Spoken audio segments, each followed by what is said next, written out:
Hey pirate fans around the world. This is Captain Kidd, the trade hero or real pirate. Surprise ending. His backers called him a hunter of pirates. His judges called him a pirate himself.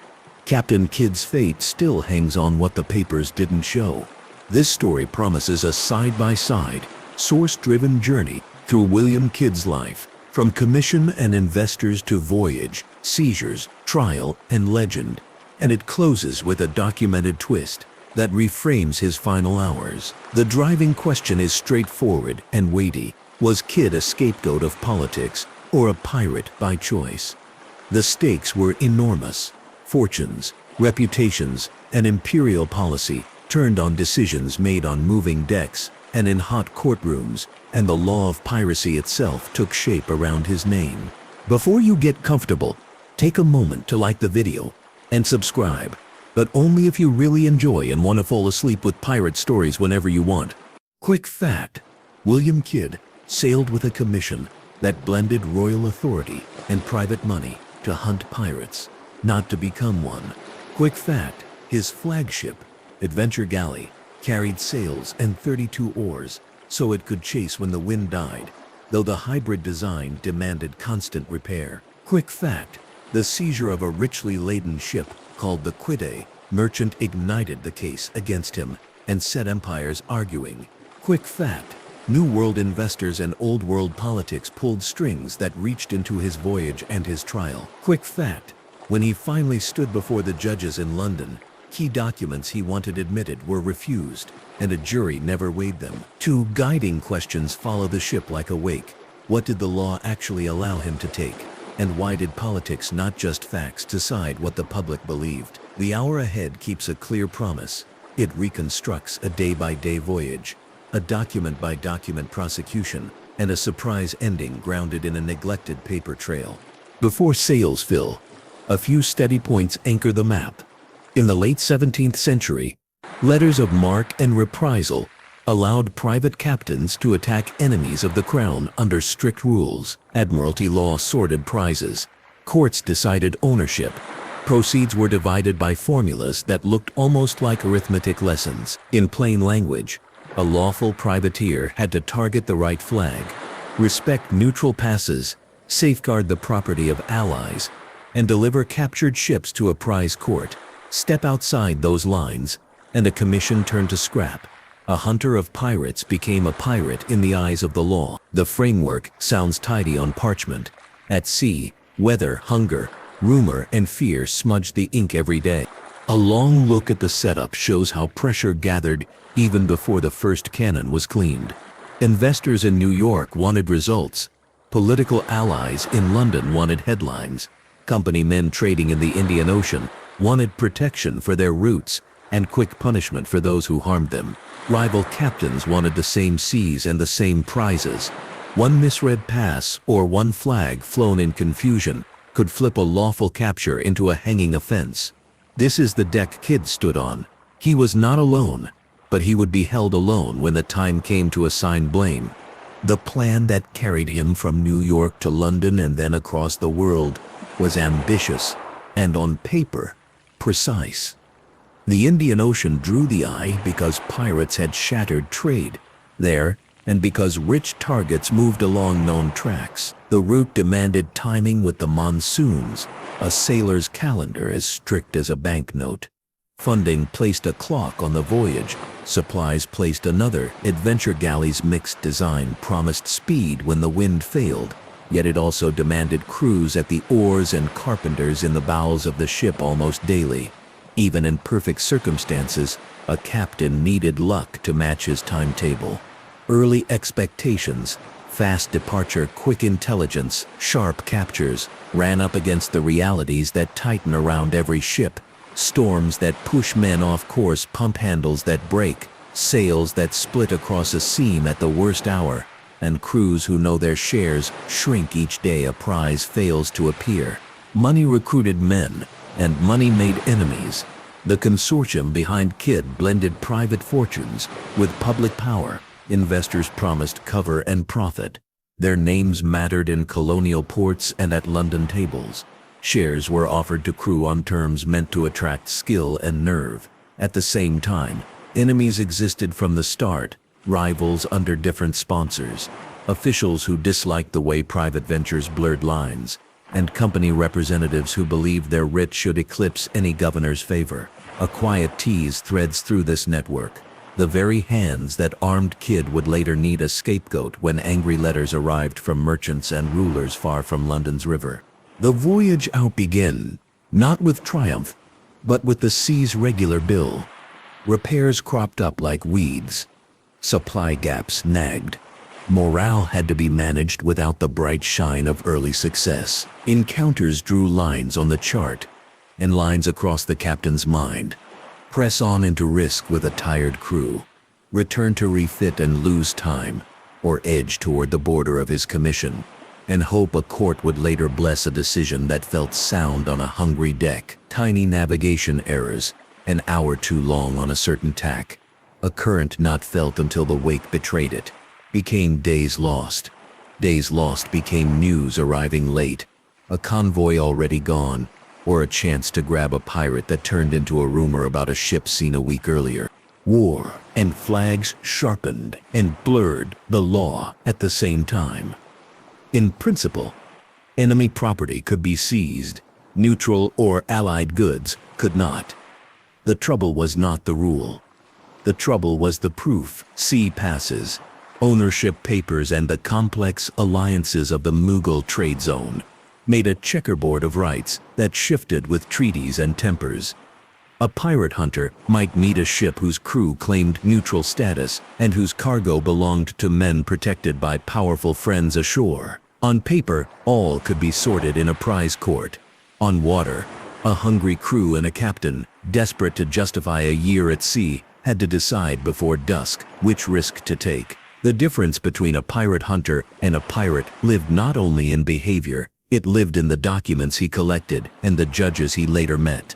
Then, at last, a ship appeared that would roll like thunder through the rest of his life. The Quetta merchant was richly laden and commanded attention, the way a tall building changes a street. Step by step, the seizure unfolded, a chase-tested adventure galley's promise. Signals were read and answered. Papers were demanded and presented. Witnesses later described a tangle of flags and passes. Kidd claimed he saw the right marks, evidence, in his view, that the ship was fair prize under his commission. Others said he took what he wanted and dressed the act later in fine words. Ownership aboard proved complicated, as it often did. Cargo linked to different merchants under different protections, with names that carried both weight and danger.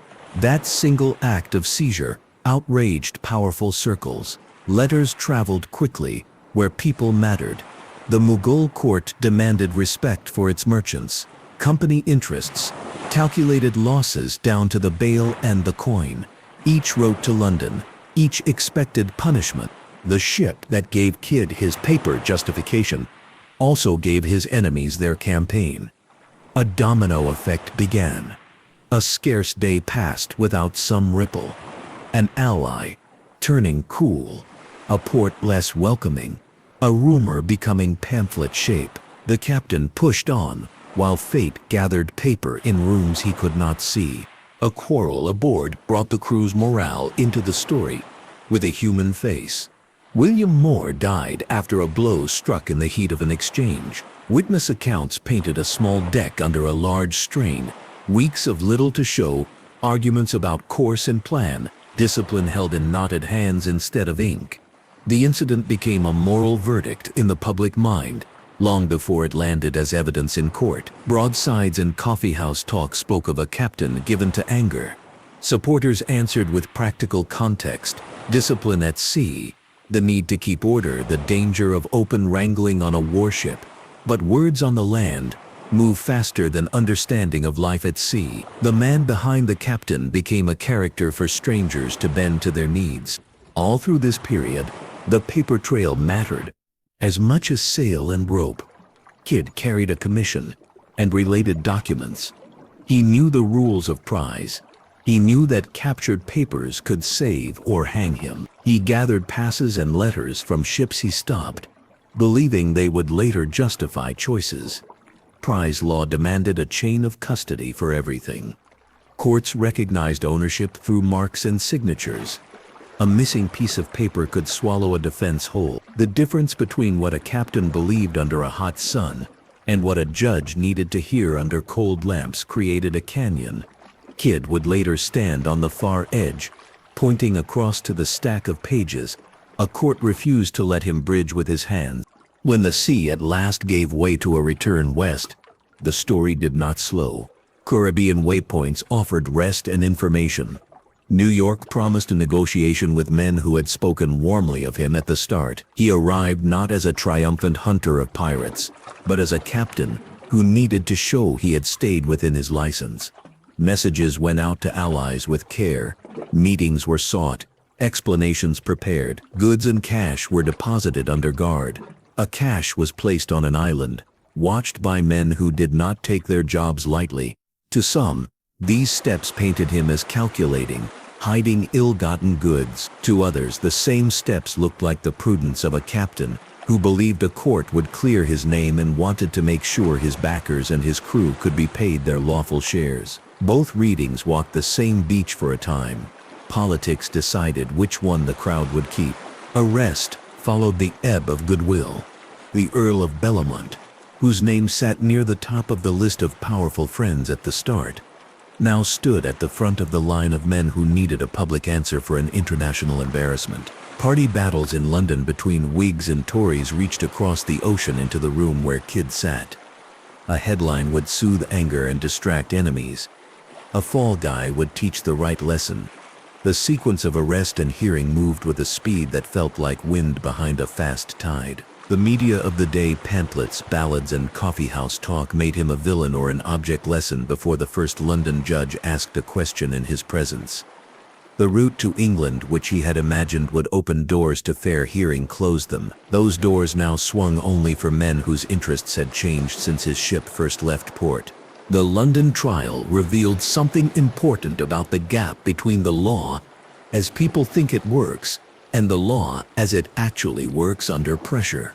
The court admitted certain evidence and denied other pieces. The proceedings moved briskly, brisker than a modern mind expects for a man whose life and name were at stake. Counsel played defined roles. Transcripts capture a rhythm that does not pause for the kind of long explanation a lay audience might crave. Kidd stood in a room where rules about what a jury could hear decided more than the jury's conscience. The documents he believed would turn heads did not land where he needed them to. The judges sliced the case down to what the law and the politics of the day considered proper. The result felt inevitable in the moment. The question remains, should it have? Sentencing and execution wrapped the story in a stark scene. Sentences were announced. The scaffold was built. The crowd gathered, as crowds do, in ages where public death performs as lesson and entertainment. On the day appointed, a botched drop required a second. Pamphlets printed their versions, official entries recorded theirs. The spectacle sealed a memory for the public that weathered centuries more easily than any document. From that hour, the name Captain Kidd would carry an extra weight, the sound of a rope, the brittle judgments of onlookers, and the finality that courtrooms seek, but never fully achieve. The legend of treasure rose like mist after rain. Gardiner's Island took a place in the tale as a guarded cache, inventoried and carefully handled by people who valued law and reputation.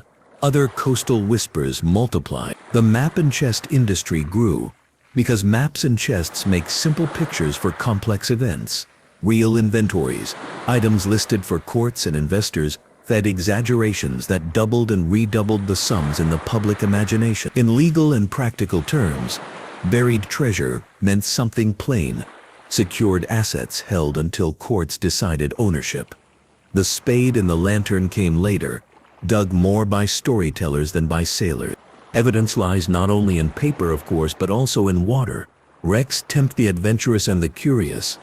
Researchers identify a ship by timbers and iron, by nails and joinery, by marks on recovered goods. by the cannon a deck once bore and the anchors it lowered. Some discoveries solve myths by proving a timeline or a route.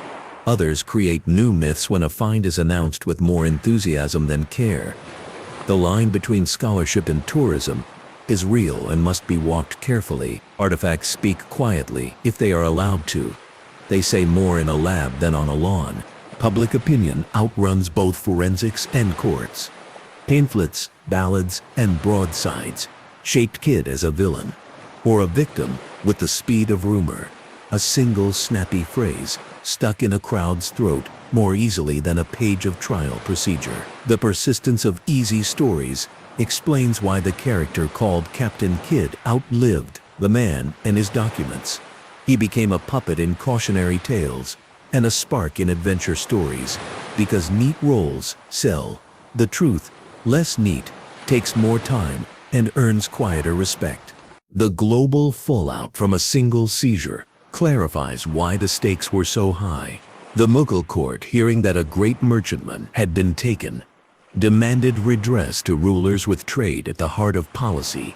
The attack on a merchant was an attack on an artery. Company men calculated whether ports would close, whether duties would rise, and whether escorts would be demanded at higher cost.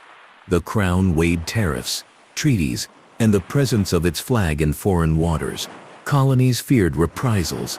They could not survive. The price of piracy, or of actions that looked like piracy to the wrong eyes, was counted in letters, tariffs, and troops, as much as in coins on a table. Meanwhile, life aboard Adventure Galley carried on as a string of rations, repairs, and routines that historians puzzle together from logs and letters. A hybrid warship like that required constant attention. Oars shipped and unshipped, depending on wind. Pumps clacked, bilges stank, sickness visited when water turned foul or diet thin too long. Discipline held a ship together under such conditions, and hunger and fever wrung that discipline out of men as surely as a squall wrings a sail. Tired, sick crews make different choices. Captains see the line of their commission through fog when the glass runs low. This is not an excuse, it is an environment. Navigation and logistics formed the hidden frame of every decision. Monsoon windows opened and closed, with a schedule that could not be bullied by hope. Wood and water math counted how far a ship could push before thirst arrived. A late season forces risk take the long way and run dry, or cut across a region where the charts are rumor and the winds hold grudges. This is how weather can turn a legal hunter into an illegal raider on paper without the man's character changing at all. A judge back in London might write an opinion as if choices were open. A captain, a world away, counted clouds and barrels and picked from a poorer menu. To read the man behind the myth, letters and deeds and conflicting witnesses stand side by side. In writing, Kidd defended his actions with references to his commission and to papers he said he seized. In action, he made choices that sometimes matched those claims and sometimes cast shadows that later readers cannot ignore. Men spoke for and against him with their own stakes at play.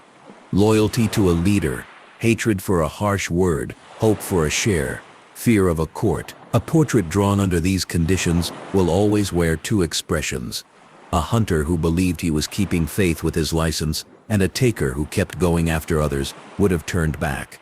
The gaps between the faces are where debate lives. It helps to glance at the contemporaries whose crimes weighed on the scales Kidd would later face. Names like Thomas Tew, Henry Every, and John Culliford hung in the air like smoke in a low room.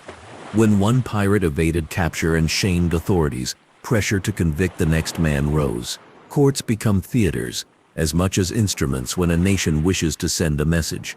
Failing to catch one pirate increases the need to punish another, even if the cases do not mirror each other perfectly. Kidd sailed into a moment shaped by others' lawlessness and by officials' need to show strength. Modern reevaluations by historians and lawyers have reread his commission, his seizures, and his trial with an eye less dazzled by pamphlets. Some argue he kept within his rights more than the public believed, at least until hunger and delay pulled him to the edge. Others hold that he crossed the line with eyes open and sought to drape legality over profit. Consensus exists on a few points.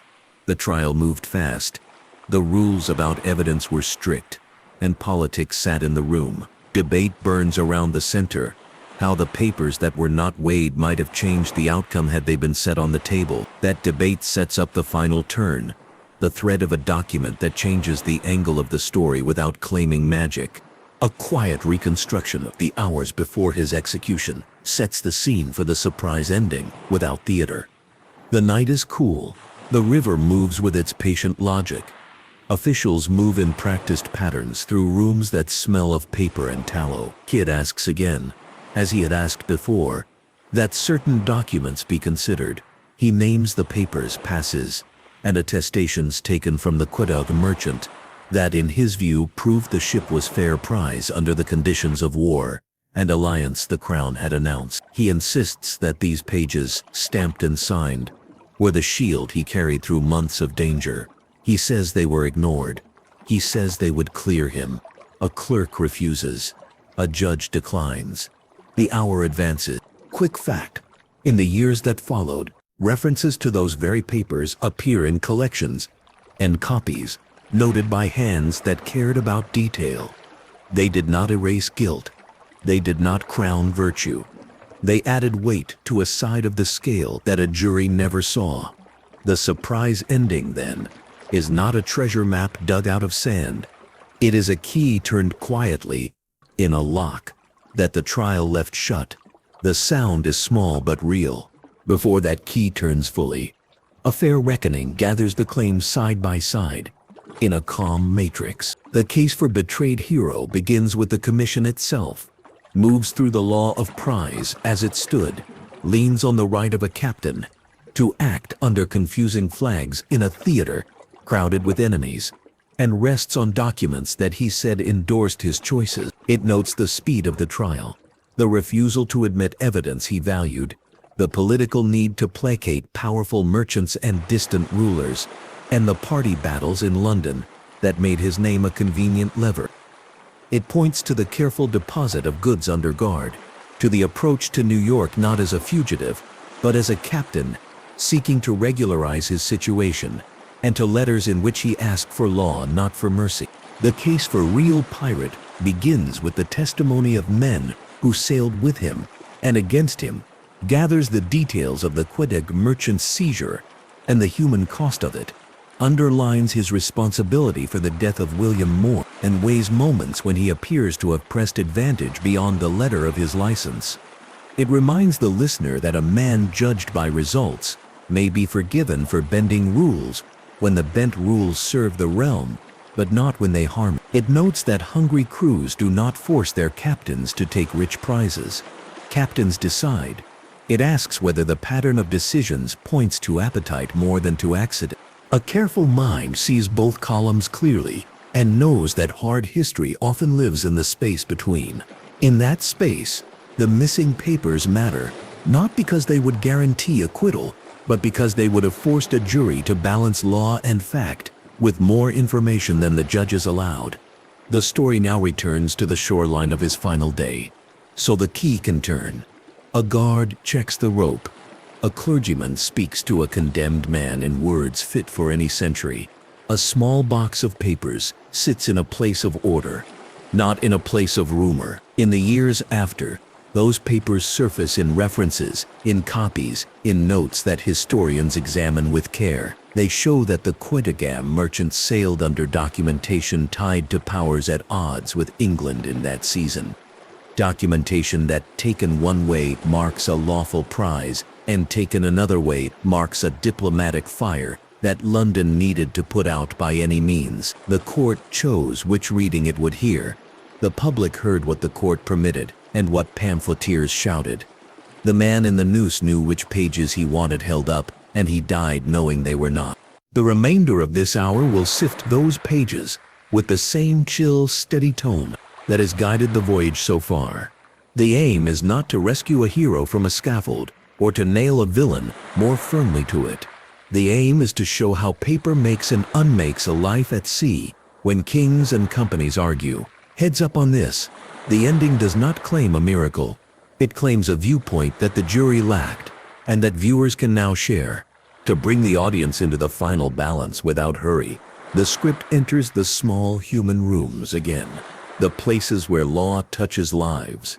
In a dim office, a clerk copies a pass by candlelight, cursing wax on his cuff. In a counting house, a merchant draws breath through his teeth when a letter reports a loss across oceans, and begins a chain of appeals that will end in another office, where seals and signatures matter more than a captain's word. In a harbor, a pilot waits for the right moment to take a ship past a bar that shifts after each storm, his eye on the color of the water, his mind on the weight of the law that will judge a capture made beyond it.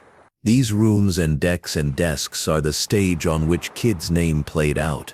Quick fact: Bry's courts did not try a captain's courage. They tried documents, ownership, and procedure. A seizure could be justified or condemned on the strength of a single pass, written in a hand. The court trusted or distrusted. The law looked sharp, but it bent under politics, the way a mast bends under a gust, not always to breaking, but enough to change a course. When the Mughal court complained loudly, and when company directors trembled at the price of anger, London's wind shifted, and the law's sail trimmed to suit it. Back on the deck of Adventure Galley, the men who had risked their bodies for shares knew none of this detail in the moment. They knew hunger, weather, and hope. They did not sign up to become footnotes in an argument about diplomatic insult. They signed to become names in a ledger with figures beside them. The trial that followed turned them into witnesses for or against a man whose voice the judges would allow in careful slices. The audience in the gallery heard a man described and judged like a character in a play. The actors on stage used the script of the day. A different day might have allowed a different script. To settle the matter of the cash that keeps the legend breathing even now, the narration returns to the beach where guarded property was stored under orders and under watch. The inventory was practical, not poetic. Bars and bolts, bales and barrels, cloth and coin counted for a court, and for investors waiting to see whether their risk had returned in some tangible form. This is not the image popular tales prefer, yet it is the image that fits what courts require. A buried chest tends to have an audience. A sealed ledger has a judge. As the first half of the hour draws to its pause, a small tableau ties together law, voyage, and memory. A map lies open on a table. A finger traces the route from London to the Cape, from the Cape to the Indian Ocean lanes, where rich cargoes ran under protections that were real until a cannon barked and papers changed hands. A second finger traces the route back, repairs, decisions, deposits, messages, negotiations. A third finger, belonging to someone whose business is argument, taps a spot on the map where law meets need, the place where the Quedagh merchant changed from ship to symbol. Over the table, voices recite the two questions that opened the hour. What did the law actually allow him to take, and why did politics decide what the public believed? The answers now feel closer than they did at the start, but the lock has not yet clicked. In the minutes ahead, the script will weigh the surprise ending fully. What the neglected papers were, where they lived, what they showed, and how a fair listener might judge them alongside everything already heard. It will do this with no rush and no thunder, because a quiet truth endures longer than a loud one. It will then close with a verdict matrix that honors both columns, betrayed hero and real pirate, not as costumes but as claims with weights attached. It will end as promised, with a line that turns the key already felt in the hand. The narrative picks up at the point where documents begin to matter more than canon. The papers Kid pointed to were not romantic scrolls with skulls and borders. They were ordinary pages, sea passes, attestations of protection, and ownership notes, written by clerks whose names never made it into ballads. One set of passes, later described and copied into collections, indicated that the seized merchantman carried documentation tied to French protection. That detail sounded simple to a sailor. Papers that looked French, words that read like permission to treat the ship as fair prize, in a world where flags and alliances had only recently shifted. Lawyers and merchants, however, heard something different. They heard a possible pretext: French paperwork used as a cloak for private trade, tied to powerful interests who did not want their goods interrupted. In those two readings, the entire case lived: lawful seizure under a commission on one side, diplomatic scandal on the other. In the hours before the scaffold, Kidd asked again for those pages to be considered. He insisted that the passes and related documents justified what had happened on the water. Clerks answered by pointing to rules about admissibility and to the court's earlier decision. The hour was too late for new turns. The city around him moved on its usual schedule. Boats drifted, ropes creaked, and wheels rattled on cobbles. The sound of law in that age was not a shout. It was a refusal quietly delivered. The story now opens the papers themselves. Carefully and in plain language, a sea pass told a simple tale: who the ship claimed to be, who it claimed to serve, and why other ships should let it through. In some theaters, such a pass worked like a passport, recognition from a power at sea that a master could safely present when stopped. When a captain with a commission demanded to see the pass, he wanted to match ink to authority. If the pass aligned with an enemy power or with men listed as enemies by proclamation, the seizure could be made.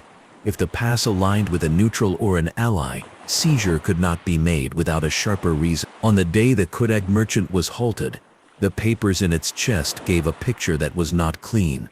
A name on one line connected to a protection, claimed on another. Ownership and carriage diverged. Men on board belonged to different interests. A captain like Kidd, standing under a sun that made ink blur to the eye, had to decide which reading to trust. Courts did not stand on that deck. They sat far away. Later, when news of outrage had multiplied into a stack of letters taller than any man who read them, prize rules then did what they always did. They favored caution, precedent, and powerful friends of commerce. A pass endorsed by men with influence weighed more than a captain's description of the wind and the flags on a moving afternoon. A document that could be read two ways would be read in the way that protected rotes and soothed allies. That did not make the document false or the captain wicked. It made the court predictable. Kidd wanted unpredictability, a sudden kindness for a reading that favored him. He did not get it. Reconstruction of the Quedagh merchant's moment on the sea benefits from a slow, clear lens. Two ships met in water where trade moved like a river. A hunter ship with oars and sails chased a heavier merchantman that carried cargo valued at sums large enough to echo from India to London. Men aboard the merchantman produced papers that signaled protection. The hunter's captain, charged with stopping pirates and enemies, claimed that the signals and the protection opened the door to lawful capture. His crew, hungry for shares and angry at delay, urged action. The merchantman's officers argued the other way, as officers must when cargo belongs to people who will demand explanations. The hunter boarded, seized, and set a course that turned a legal question into a mess for diplomats. That is what happened. The rest is reading and judgment. To keep the tone steady, the narration sets the famous treasure talk aside for another moment and stays with law, prize courts. Then, as now, ran on categories. Property was enemy, neutral, allied, or unclear. Proof came from markings on bales and books and from papers carried in chests. The standard for proving enemy property was not a sailor's feeling. It was a clerk's line, or a merchant's letter, when goods belonged to a community tied to partners who dealt with many nations. Lines grew tangled. Judges often cut the knots by declaring that the safer reading for commerce would win, unless a captain's proof was overwhelming. Kidd's proof in the court's view did not overwhelm. His insistence outran his leverage. The surprise ending does not try to reverse the verdict by proclamation. It does not need to. It takes a quieter path and simply lays the excluded papers next to the verdict that excluded them. One does not cancel the other. The pairing shows how thin the line was between a story of lawful privateering and a story of piracy. Exclusion at trial meant the jury never saw that thinness. Public opinion, blind to the pages, thickened the line. painted it in black, and called it a day. The key turns not because the story discovers gold, but because it discovers the draft of an argument that never left the clerk's hands. Now the script walks through the final hours again, this time with the weight of the papers in mind. The river air tastes of salt and smoke. A crowd gathers, as they always did, eager for spectacle and lesson. An officer, ordinary in every way, reviews a list with a finger moving down a column. The clergyman speaks in phrases fit for a man at a gallows, words without extravagance. The condemned man asks once more for consideration of the pages he calls his shield. Those in charge, bound as much by politics as by precedent, decline. The scaffold stands ready. The rope does not cooperate at first. A second attempt finishes the work. The crowd murmurs, disperses, and leaves the matter at that. In the months following, a body hangs in chains by the water as a warning. Pamphlets and broadsides take it from there. The legend of maps and chests returns now because public imagination will not let it rest. After the execution, rumors of hidden caches grow like vines.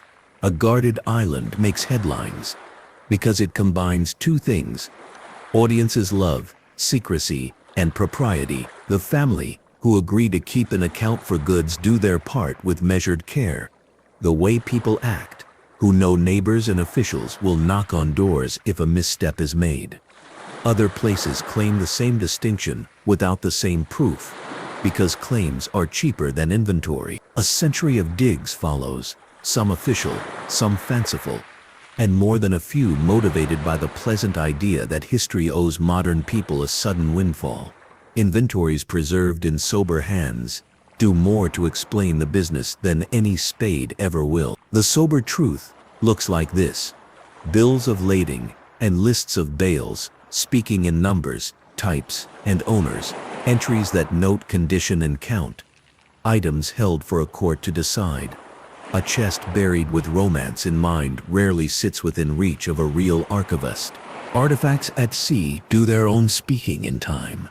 A beam's shape, a nail's style, the profile of a cannon, the way an anchor's arms flare, all tell a story that divers and historians read as carefully as judges read letters. When a wreck thought to be tied to Kidd's story was studied near a Carrier shore, where currents carved sand into hollows, objects on the bottom began to fill in the map left by paper. The term living museum in the sea became a phrase used to tell the public that this history would be protected in place, rather than lifted piece by piece for display.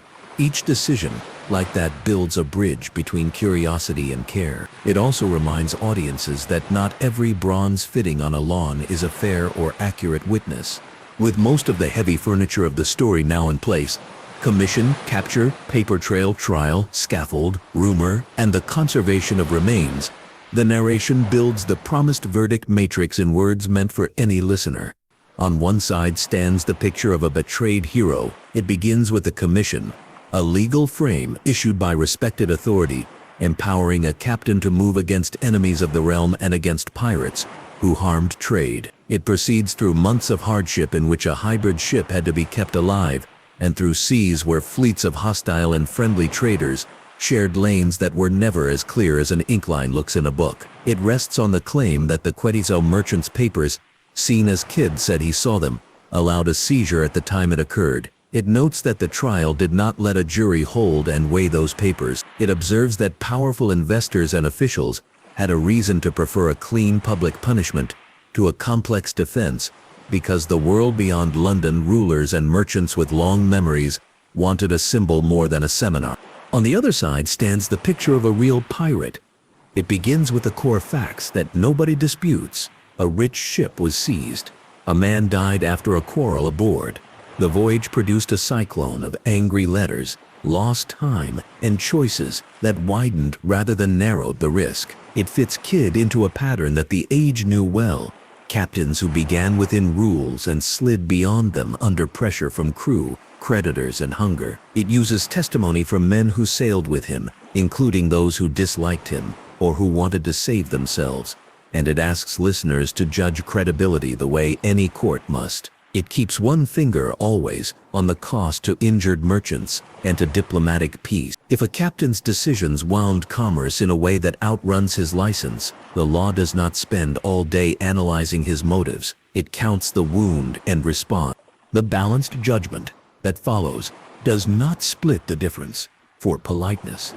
It assigns weight. The papers Kidd wanted, considered at trial, deserved consideration. Their exclusion meant the jury never saw a full picture of ownership, protection, and legal status at the moment of seizure. Including them would not have guaranteed acquittal. They were as complicated as the people who wrote them. But they would have required the court to say in front of witnesses and the public that law and politics had chosen one reading among several, not that only one reading existed. That distinction matters because it cleans the lens on a name that has been smudged by certainty for centuries. It shows that the scaffold taught a simple lesson to a crowd, while the documents told a more complex truth to anyone patient enough to read them. The narrative uses that clarity to step into quieter rooms once more, so the story can breathe before it closes. In a small archive, a reader in the present unfolds a copy of a past written long ago. The page carries a hand that once hurried across a desk in a port city where heat and dust made days slow. A line declares protection from a powerful patron. Another line names goods destined for a partner far away. The reader sets the page next to a printed trial and feels, without drama, how the two sheets belong in the same stack and how one never reached the room where it was needed most. In another room, a maritime curator labels a case with a brass divider from the right decade and a wooden rule with a worn edge. And these small objects do more to carry the past into the present than a dozen posters. Toys and tales make pirates easy to love or hate. Tools turn them back into people. Because the episode is meant to be useful to those who want to keep learning, the narration offers a calm path for responsible exploration without breaking the flow. Museums with maritime collections hold letters of marque and copies of Admiralty proceedings. Digital archives present scans of commissions and cases that allow anyone to read what a judge wrote instead of remembering what a novelist said. A few coastal sites connected to the legend of Kidd interpret their stories with care. They ask visitors to bring curiosity and to leave sand and wood where they found them. Scholarship welcomes ordinary readers. The subject rewards patience over theater. To finish the reweighing without rushing, the narration returns to the human circle that has watched for an hour. The broad audience fascinated by pirates. The child who hears the word treasure and looks toward the beach. The older adult who hears the word trial and thinks of fairness. The storyteller's task has been to keep the tone even and the facts visible. The promise made at the start to deliver a document-by-document journey, ending with a twist that unlocks a different view, has been kept, not by inventing a new ending, but by sharing an old piece of paper with fresh attention. The final paragraphs step back, then, and paint the last images that should stay in the ear like simple chords. First, a deck where crews measure a day by glass and bell, where shares are promises spoken aloud, and where a captain stands between hunger and law. Second, a courtroom where polished words narrow a man's life to admissible and inadmissible parts, where voices speak for property and for precedent, and where a jury is asked to decide with less than everything in hand. Third, a river where a scaffold stands, a rope swings, and a crowd murmurs for a minute before memory finishes its work and sends everyone home to supper. Finally, a table where a single pass sits in company with letters and lists, and where the paper argues long after the people have gone, in a voice as soft as pages turning. The calm summary that closes the circle can be spoken in one breath. Captain Kidd's story sits exactly where promise and peril met in an age of letters and long routes. His backers called him a hunter of pirates, because that is what his commission said he was. His judges called him a pirate, because that is how his actions looked after politics had chosen which papers mattered. The surprise is not a chest hidden under sand. It is a set of papers that did not make it into the jury's hands. Papers that once read, slim the distance between villain and victim, until a fair listener can see how a life at sea and a life in court can disagree without one of them being a fable. A gentle coda invites anyone still listening to take the next step with confidence. Evidence can be read, letters can be compared, journals and depositions can be sifted with the same patience that a good pilot uses when finding a channel at dusk. The habit of weighing both sides does not clean the past of wrongdoing. It cleans the lens through which people look at it. That habit, applied here, yields a verdict as careful as a helmsman's hand. He was neither the pure hero of his defenders, nor the cartoon pirate of cheap tales. He was a commissioned captain who crossed a line under pressure and then tried, with documents in hand, to prove that the line was drawn in the wrong place, under the wrong light, by men with reasons that had little to do with truth on an open deck. For those who wish to keep traveling with this subject, a final invitation is set softly in place. Search the words Admiralty, Commission, Prize, and pass in reputable collections. Visit maritime museums that explain conservation alongside story. Read the dry parts of the old books as if listening to the sea in a shell. The hum is there, under the paper, and it connects a harbor in India, a counting house in London, a beach in the Caribbean, and a courtroom bench that has long since cooled. And when a tale of buried treasure flickers by, smile and ask to see the inventory. The true gold of maritime history lies in ink, measured by hands that sought truth more than excitement. The last page of this hour returns to the original hook and gives it a softer echo, the kind that lingers. Backers wanted a hunter. Judges wanted a pirate. The truth depends on what the courtroom allowed a jury to see, and on what it refused. That is the sober answer. And it should satisfy anyone who likes their history to feel solid underfoot. For those who also enjoy a final turn, the key has been given its twist. The lock has answered with a click, and the door has swung to show a simple room, a table, a pass, and a man who believed that paper could still save him. One-line takeaway closes the circle. Kid's guilt or innocence depends less on legend than on what a courtroom chose to see and what it refused to hear. A gentle thank you follows for listeners who prefer understanding to noise, and a quiet invitation points ahead to the next voyage through law and legend, the kind of calm story that honors both the sea and the record it left behind. Backers made him a hunter. Judges made him a pirate. The surprise is how one sheet of paper still argues back.